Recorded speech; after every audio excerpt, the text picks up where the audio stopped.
Serial entrepreneur and investor Ronnie Screwvala convened a meeting of Edtech founders, Edtech companies today in Gurgaon. This meeting was convened to address challenges that the Edtech sector is facing, particularly in the aftermath of byjus and what's really been happening with byjus, and to, of course, foster a collaborative dialogue for the road ahead for the Edtech ecosystem. So around 12 to 15 companies were present at this closed-door meeting. In fact, the founders in a huddle discussed a couple of things. Number one, that investors are cautious. That was one, theme that really held strong as far as that meeting is concerned, and that the byjus debacle has really impacted the overall Edtech ecosystem.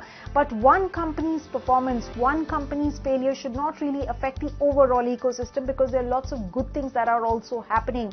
So what the grouping has really suggested, what the grouping really discussed in that meeting is that focus should be on a key couple of areas. Number one, to promote special impact learning as part of Edtech. In fact, they should be, they should be working on areas that are related to the national education policy, and they should align themselves and Edtech ecosystem with the broader national vision for education. They should also be looking at building credibility as far as the ecosystem is concerned, and hence high impact work needs to be well positioned. The credibility as far as the Edtech ecosystem is concerned needs to be built, and for that a working committee, we are told by our sources, will be formed to work on these areas.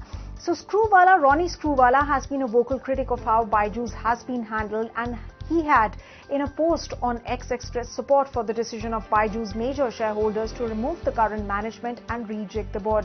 But overall, what really are the steps that are taken by this grouping, this informal grouping, will be interesting to see, and whether they are able to really turn the fortunes of India's Edtech ecosystem.